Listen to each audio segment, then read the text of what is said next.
Gençler davet ederim seçime katılsınlar. 217'ye ses versinler. Bütün gençleri hepsini davet ederiz bu seçime inşallah. Bizim bütün adaylarımız var. 24 aday birbirinden değerliler inşallah.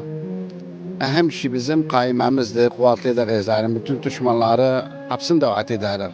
Gençler davet ederim. Seçime 217 listesinden seslerim versin.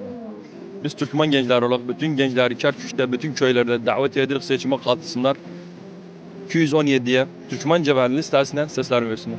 Bir işi isteyende giden cemaatimizin yanına işimizi yeritsinler bizim için, uşaklarımızın işlerini yeritsinler bizim için. Kalmışız onun bunun elinde hiçbir şey anlamamışız. Sandık başına gidelim. Meselemizi görse de. Gençleri davet ederim birer. Her kişi davet ederim 217'ye listemize oy vermeye. Milletimiz ne utar? Bu işten utar.